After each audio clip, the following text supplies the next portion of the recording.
months when those things can happen. Yeah. In the case of Volterra, you guys, have you raised any money? So we did the Kickstarter. Got $500,000 $500,000 there, and then a couple months later, probably about 6 months later, we got around another $500,000. We wanted to raise more, but found it hard because of timing. We found that a lot of investors will potentially invest kind of in the earlier stage in the idea, or once you're scaling, but we came in at a time where it was more like, okay, let's wait and see.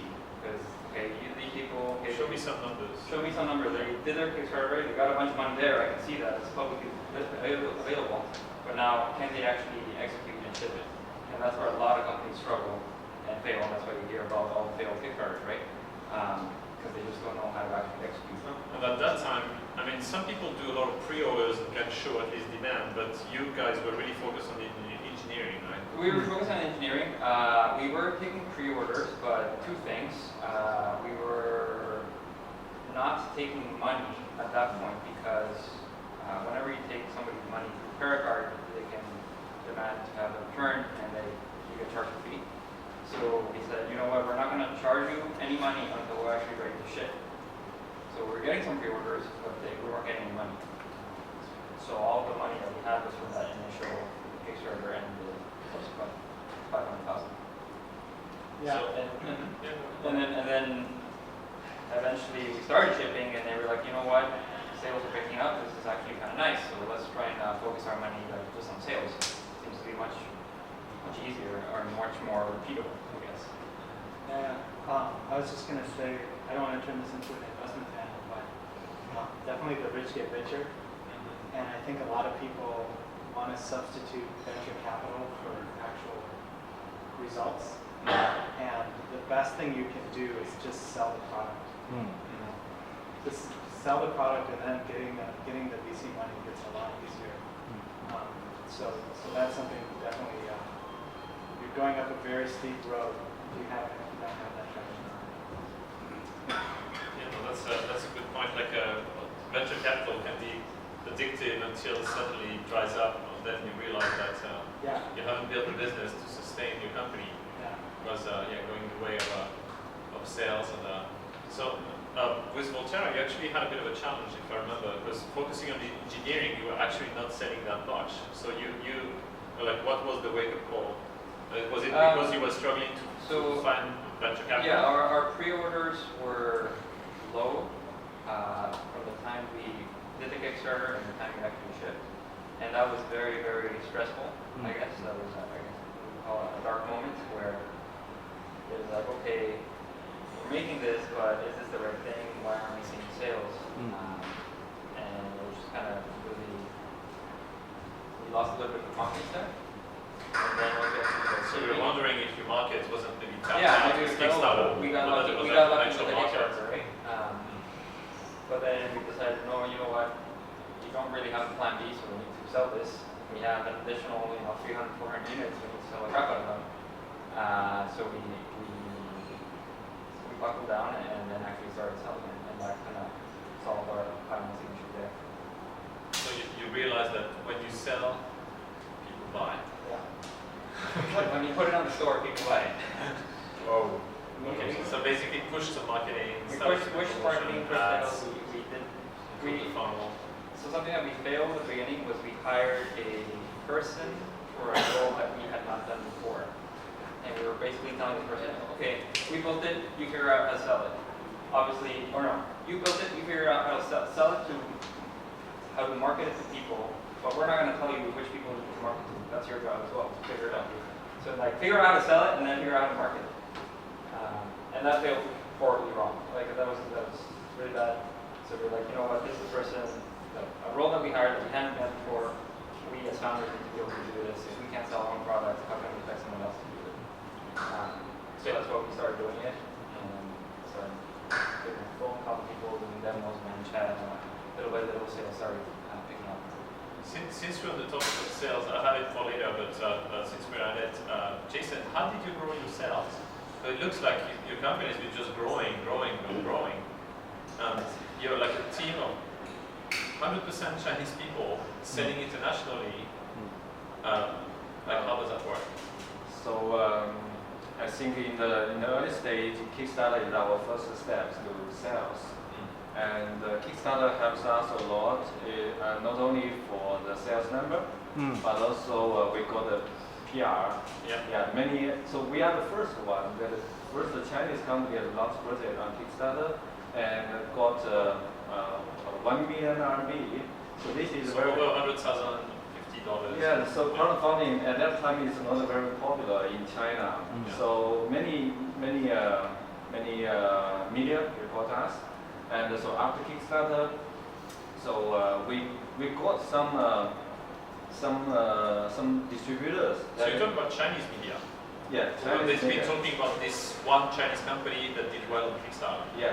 Okay, so that got you some visibility domestically. Yeah, so the media, the PR helps us go to the angel fund. But for the sales, so Kickstarter also helps us to find some distributors. Many distributors, they know us from Kickstarter. The biggest one customer is Radio Shack. They found you on Kickstarter. Yeah, one of the MVP that find our project on Kickstarter. So this week is in charge of how to say buyers of the sourcing. Yeah, sourcing. So she write email to their center. They have a center office and ask them to contact with us. So so this is very helpful for us, and we at the year 2014, our total sales I think is to 22 million RMB. 23 RMB, and 23 RMB, and I think 70% is from Radio Shack. Wow. Yeah. So and other distributors, most of them they know us from Kickstarter. Yeah. And then after Radio Shack, so Radio Shack at the next year, Radio Shack we go out of business. Yeah, go out of business. Biggest customer. So we lost our biggest customer, but we still got like 50% growth. So that's because that we have a team of salesperson, like about 10 salesperson, and they go to join many fairs. In China or outside China? Outside China. So maker fair or toy Not only fair, maker fair, education fair, yeah. Education fair. Yeah, education fair, this kind of things. So a lot of work on the ground. So actually that's something people don't necessarily talk a lot about is if you go to like those trade shows that are focused on your category, and if you have really original or innovative product, you can stand out. Like you're the talk of that year.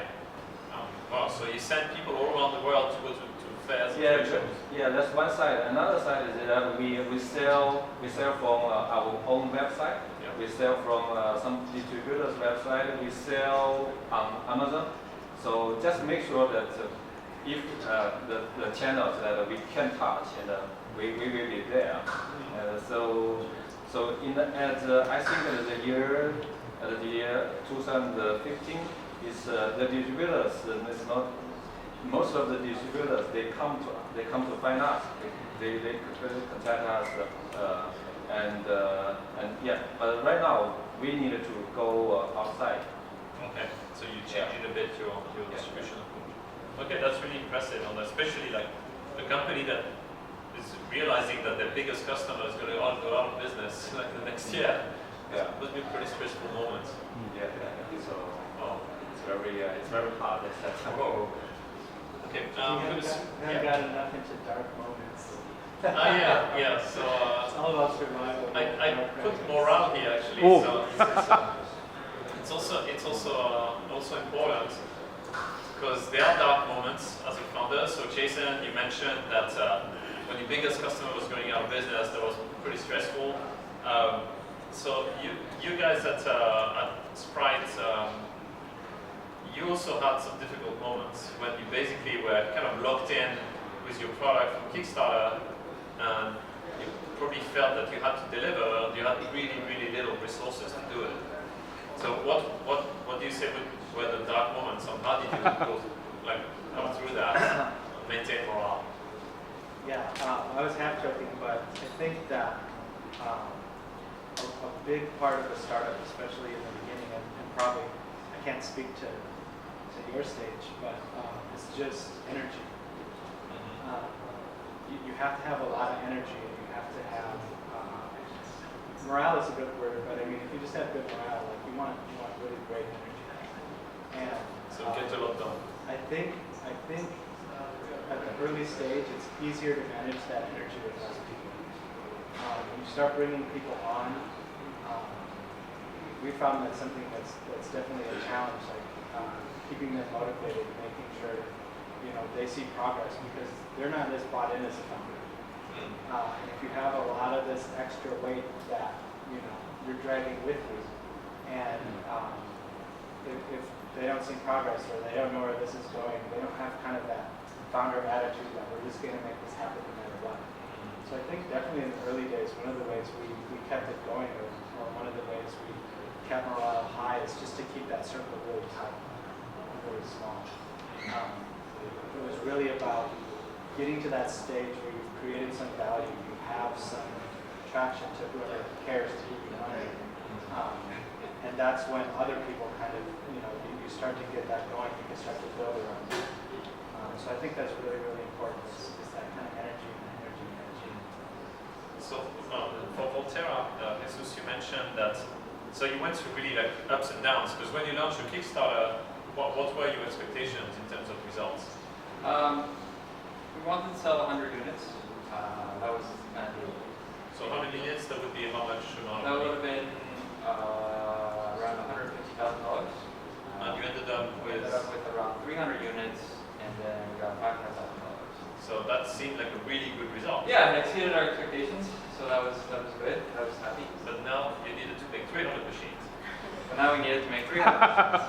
No, one mistake is 300 mistakes. Yeah.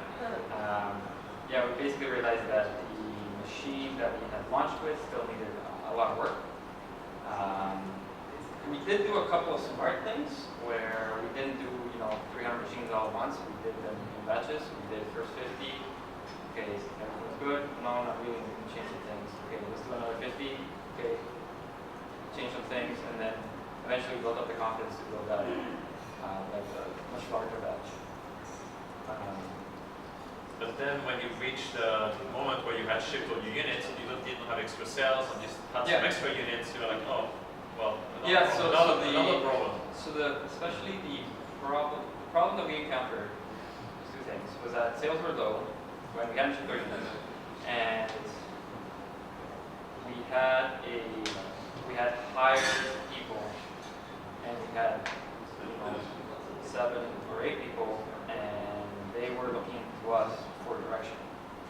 And it was at that point where we're like, oh, I don't know what the direction is. Direction, not direction. Exactly. And that's that point where like the entire company kind of starts to crumble, right? Where if people responsible for leading company don't know what they're doing, and it shows, and people start questioning, and people start cleaning up their resumes and start sending it out to other companies, because it is very much depending on how passionate you are, you definitely trickle down to the whole team. So that happened. We lost like a couple members, and then sales picked up, and then morale was high, and now we're back to like, okay, let's take over the world, let's start hiring. Speaking of morale, I think for us, or for me personally, the number one thing is that the people I work with are basically my best friends.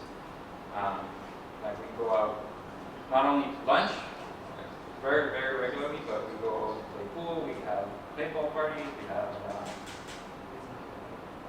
LAN parties, we go to sushi. I've made sushi, I've had barbecues at my house. Pretty much everybody that works at the company and all their girlfriends and boyfriends are pretty much like always welcome. So folks try to be very welcoming, because in a startup, if you're working 8, 10, 12 hours a day, it's better like the people that you're working with, basically. So, Asif, how about you? Morale? How did that go? What was the trajectory? So it's up and down. Actually, one of our co-founders is in Canada, and he had a lot of trouble living in China.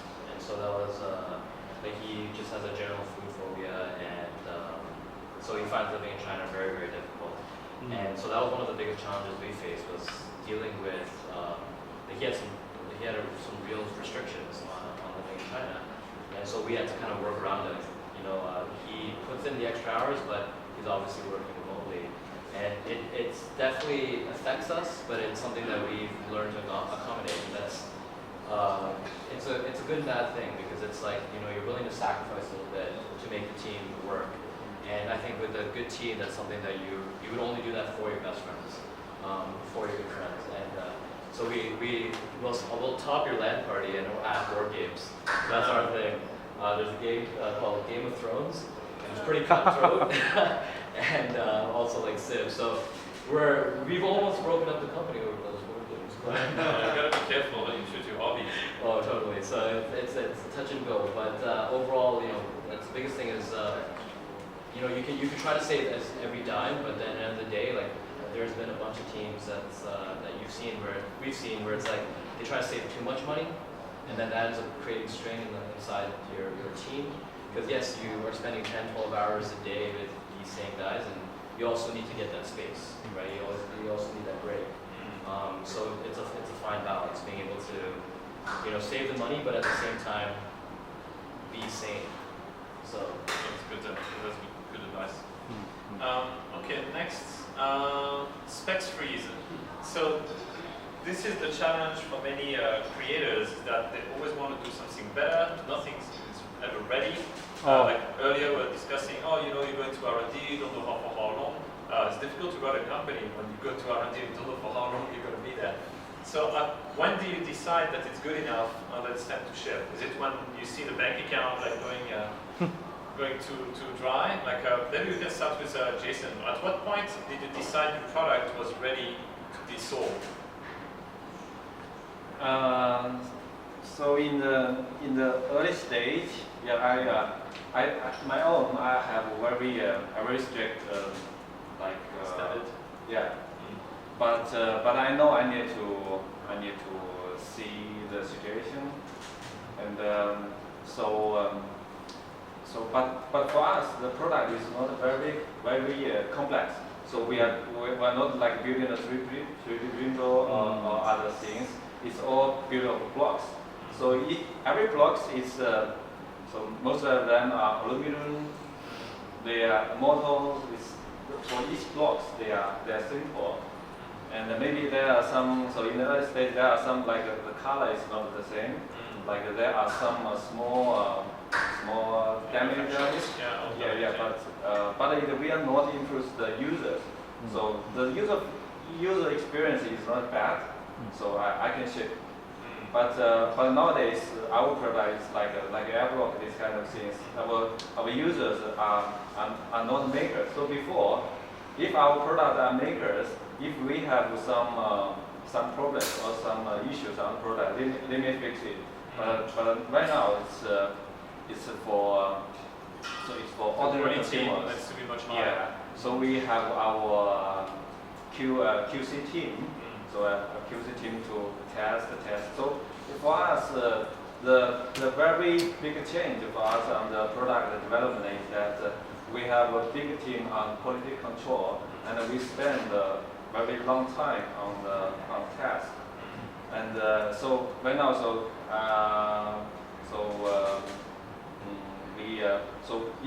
when one product will be shipped we will before the ship we will test in our plants.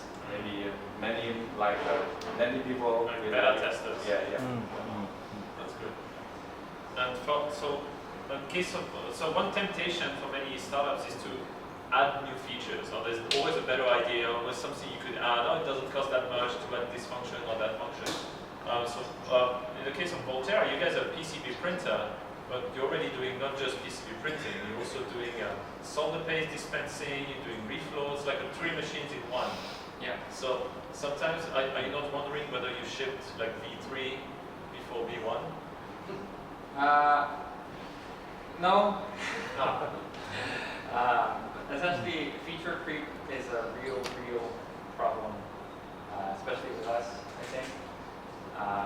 Constantly making changes, constantly trying to improve it.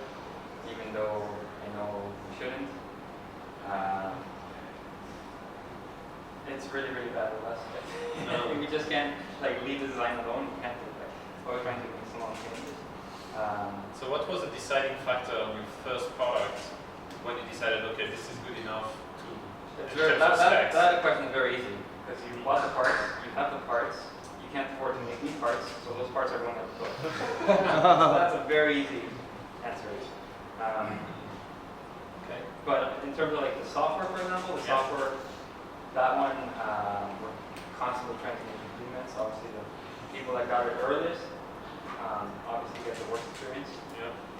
Fortunately, the bar for Kickstarter projects is very, very low. I think the fact that a machine arrives and it has a power button and you push it and something happens is like an accomplishment by itself. It's just the way that Kickstarter projects are painted. And yes, startups need those people who are very tolerant. Yes, very, very creative. The first creation, because if you can't sell the first one, you cannot make the second one. Mm. So yeah, kind of indebted to those guys. But exactly as it was brought up, that as you approach the more consumer level, people have higher expectations and demand better quality.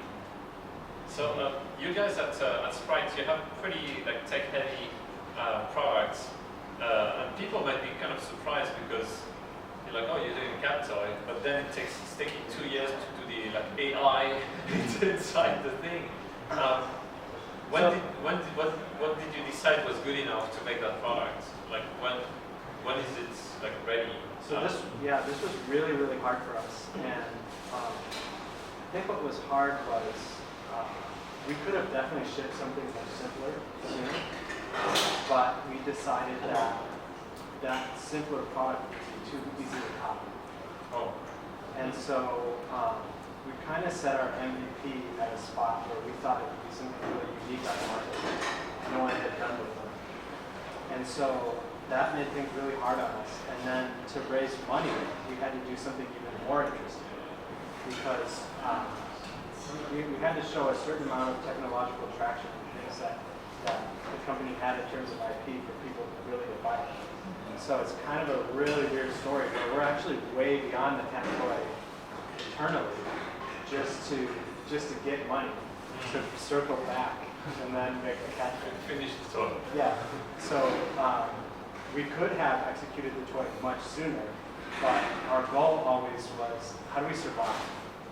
How do we make sure that you don't just ship this Kickstarter and then we're out of business? And so that took a lot of thinking to figure out, well, we're going to need this amount of money, and then we're going to need this amount of cash flow. And if we don't put together a sizable chunk of money, we won't really be able to take the trajectory we want to. So that took a lot of thinking and a lot of figuring out how to get there. That's it. You want to say a word on the spec trees in your case? Because it looks like you guys are keep developing your technology. Like, is there a product that's going to be finalized, or you One keep? day. What's the plan? Well, I mean, it's exactly as Doom was saying, trade-offs, right? Like you have a whole bunch of things. I think when we first started the project, 3 of us had an academic background, and so we just finished grad school, and we're like, okay, to build one prototype is going to cost us $10 million. And I remember actually pitching that, and you're like, you have nothing, and I'm like, I know, only give us $10 million, and it didn't happen. So then we realized we had to get creative, and so we found cheaper manufacturing methods to offset the cost. We got creative. I think one of the biggest things is what we're doing was there's a fundamental physics going on, and then there is some part that maybe some manufacturer can do it, and we just kept on iterating, and we're still iterating. So we're constantly looking for something easier to do and also something cheaper to make.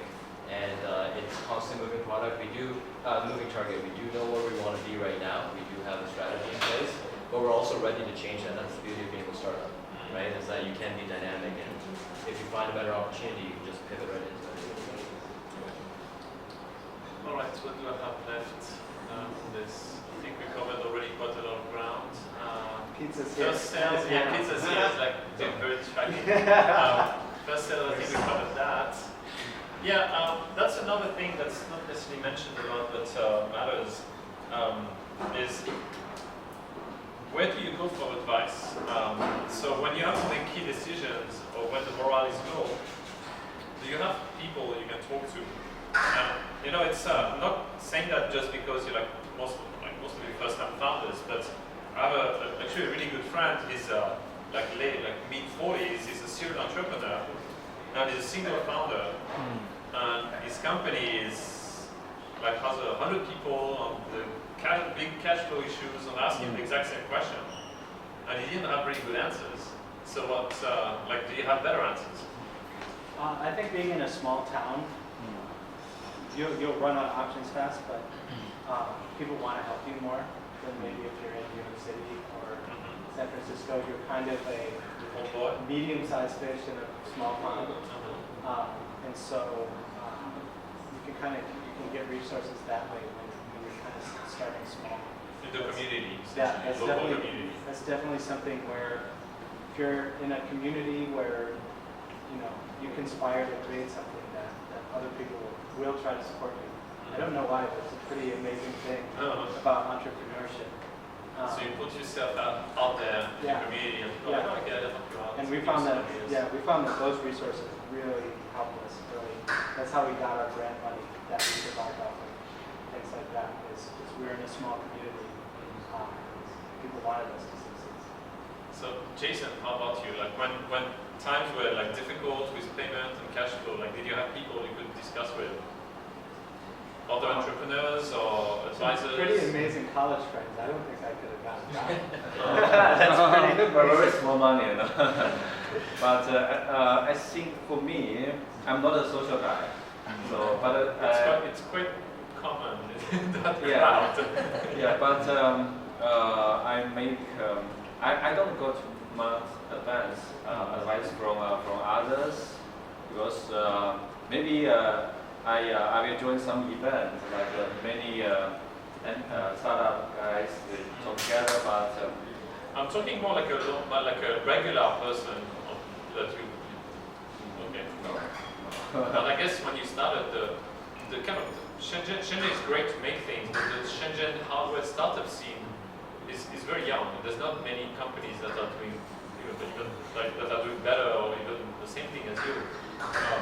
I mean, DJI is really big and it's not really accessible. They have probably not so much time for others. Not going to ask Huawei probably. So you are basically trying to figure things out on your own. It's mostly by yourself. Yeah, just keep yourself flexible. So frequently review your decision. It's true or not true. Yeah. Okay. I think no matter what, people only have so much time. Yeah.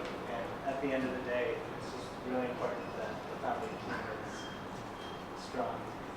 Because you'll get all this advice, you'll get advice from everyone. I mean, sometimes more advice is not better. Yeah, no, so you can go from zero advice, and then you might have a lot of like blind spots, to having too much advice, which is a bit what happens during the programs here. Like everybody has an opinion, and you have to figure out what's your way. So it's true, it's kind of a challenge to kind of navigate between the two. How about the Frugal community? I think the best place you can get information is from someone that's 6 months ahead of you. For example, today I could go and see a talk on investing. That's going to be absolutely useless to me because I don't have any money. So someone, likewise, like if you're talking to like this VP of a huge company, you might not be able to get you good advice, but if you're talking to someone that's a little bit ahead of you, it will be fresh in their minds, so you'll be able to do better marketing mistakes that they did. On a personal level, the person that I talk to the most has given me tons of advice is my girlfriend. Like I talk to her every night or every day, and usually just me talking out loud tends to make things click. Sometimes it can be a bit of dirt and be too stubborn or whatever. She usually like the voice of reason and acts or speaks on behalf of other people. That She's also really smart.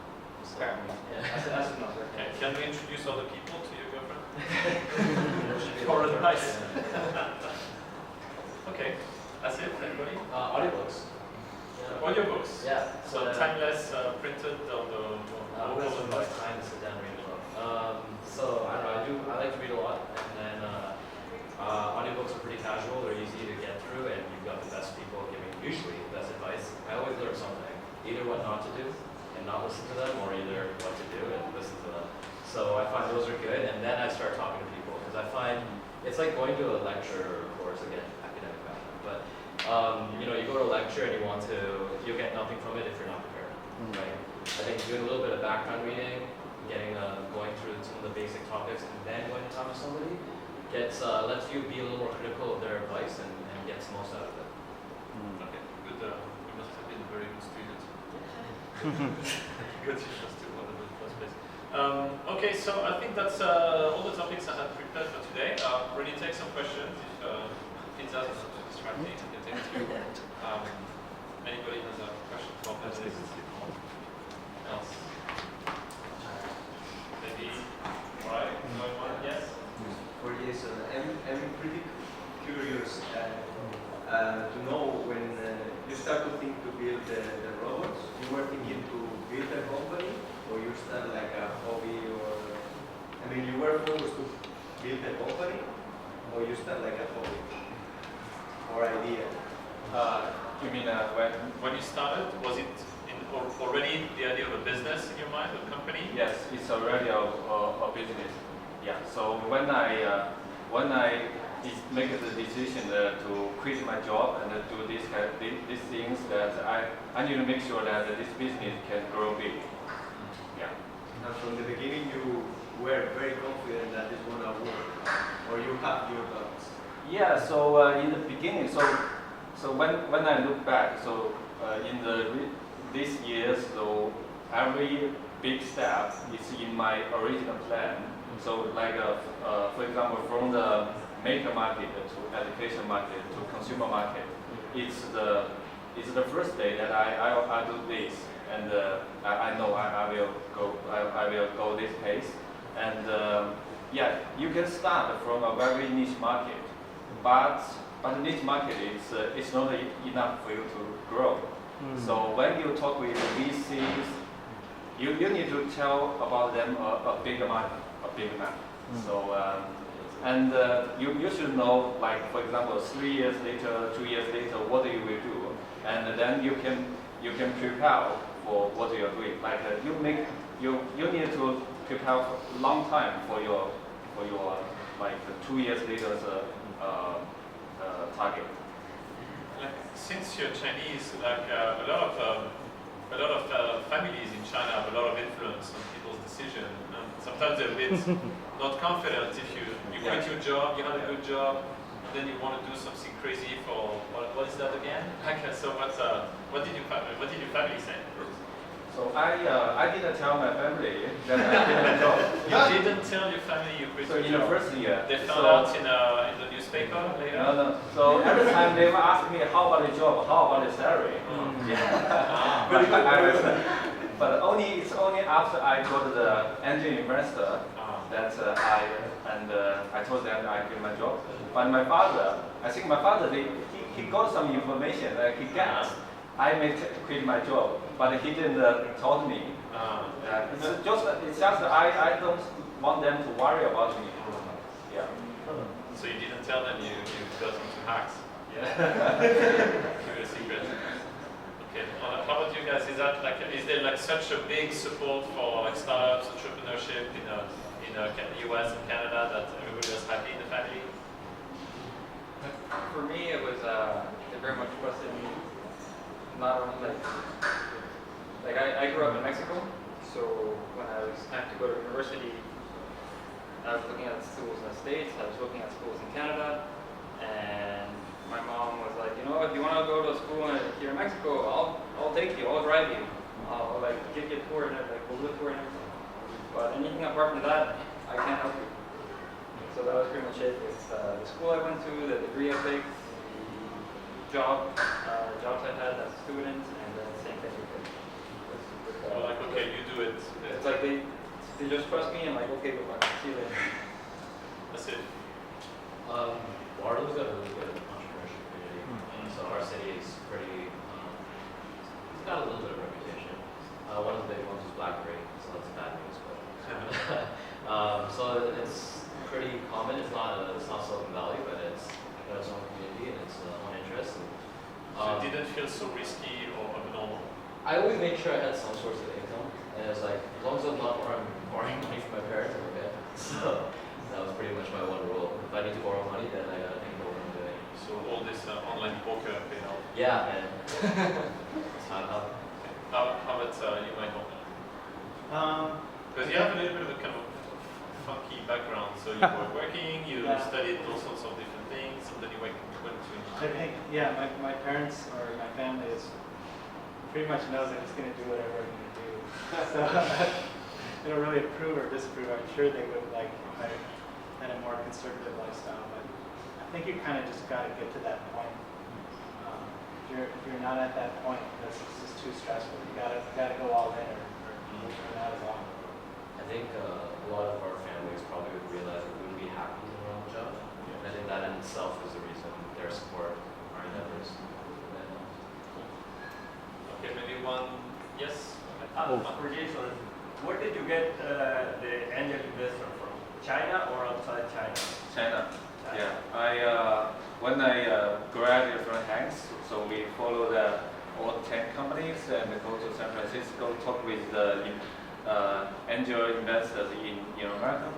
But I think for Chinese company, for the angel investors in America, they are not very trusted Chinese company, especially in the very early age. So it's hard for me to get the investors from outside China. Was it here in Shenzhen or? It's in Beijing. Yeah, I talked with many investors. Yeah, only it's very hard. Did you tour around China like looking for investors? Well, it was very easy. Yeah, it's not very easy, but because we got some media reports after Kickstarter, so many investors will come to talk with me, but most of them they just want to learn some new information about makers, about open source hardware, what this thing is. So they ask a lot of questions and no answers after that. Yeah. At that time, so now the angel investment scene in China is very, very active. It's almost oversupply of money. Yeah. But at that time, that wasn't the case. Yeah. Not very few.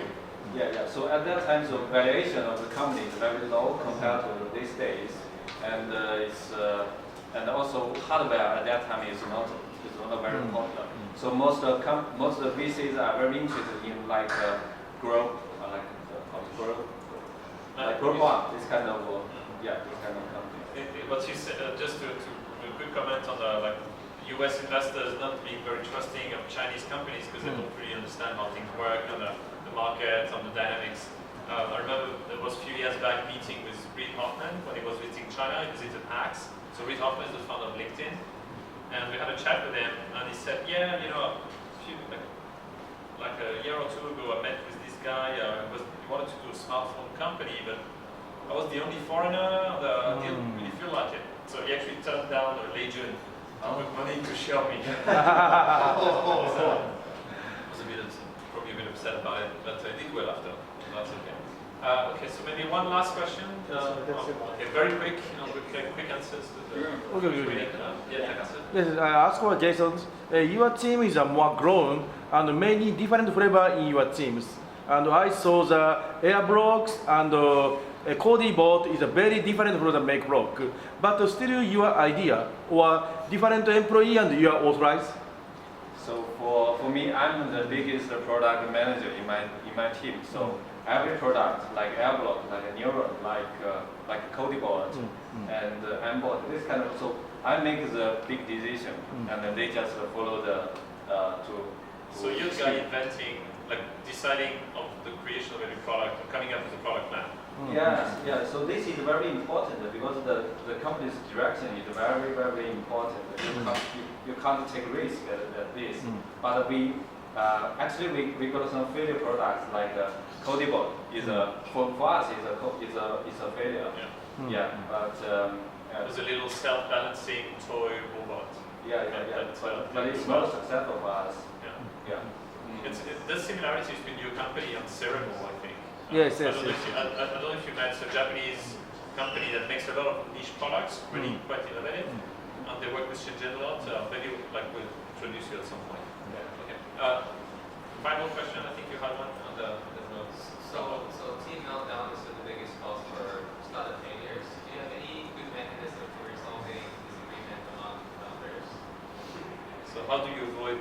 exploding. This is maybe not super useful, but I think the most important thing is to work with reasonable people. So what? Sorry? Is to work with reasonable people. Work with reasonable people. If you start out, You're all founders, by the way. It's almost by definition. So he's a little bit unreasonable. yeah, if you start out with people who aren't reasonable, there's not much you can do. So not too stubborn, you mean? Yeah, And listen, I think the core team is really, really important. I have to answer there. I think for me, it's definitely pick your battles because it's inevitable. You're going to have disagreements with your partners. The question is, which of those will we fight them on, and which of those will just let it slide. And I think that's super important for us because I know that you can't win all arguments. You have to compromise. There are some that you're going to be passionate about and you're going to lose sleep over. Like, oh, why did we make this piece this color? Every time I see it, I want to throw up, right? That's probably a very important thing. But other stuff like, no, I think this texture should be powder coated instead it should be bead glass instead of brush or whatever, something like that. It's more subtle.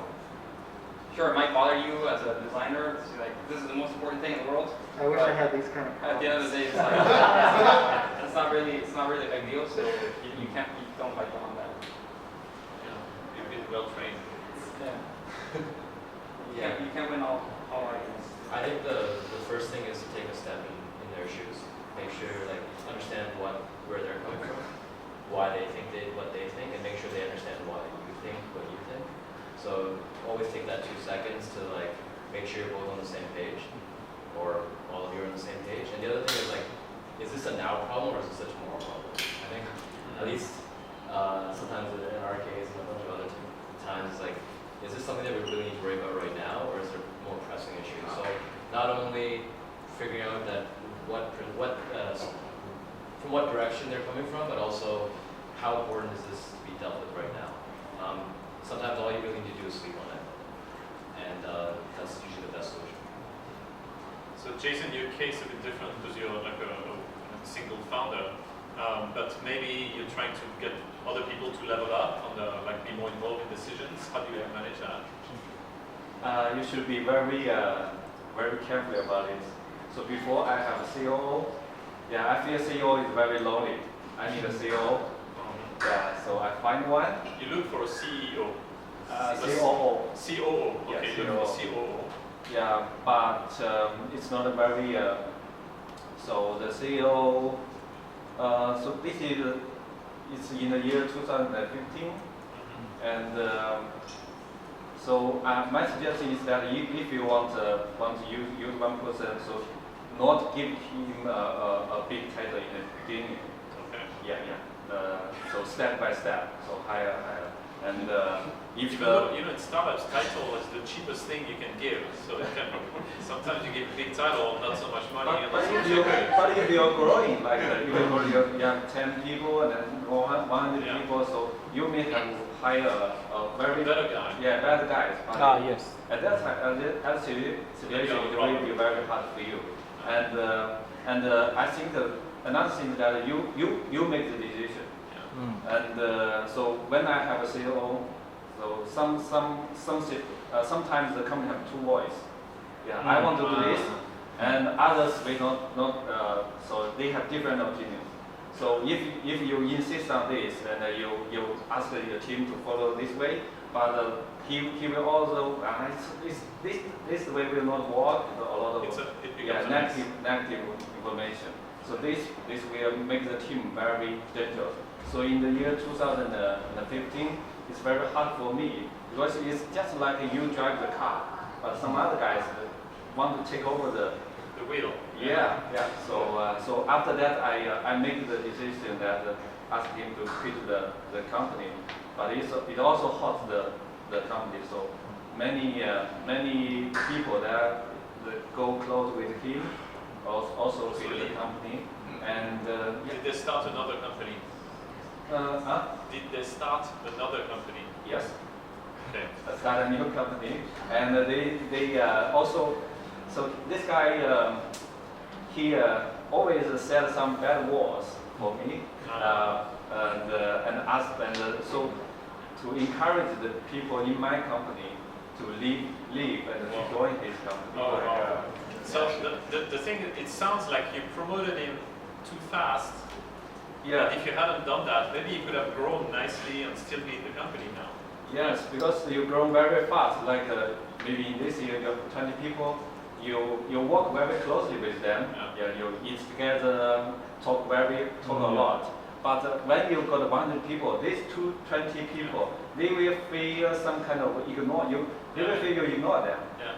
And because you don't have much time to spend with them, so these people will be very a little dangerous because they may have some negative this kind of things. Okay, that's interesting. Well, thanks for that.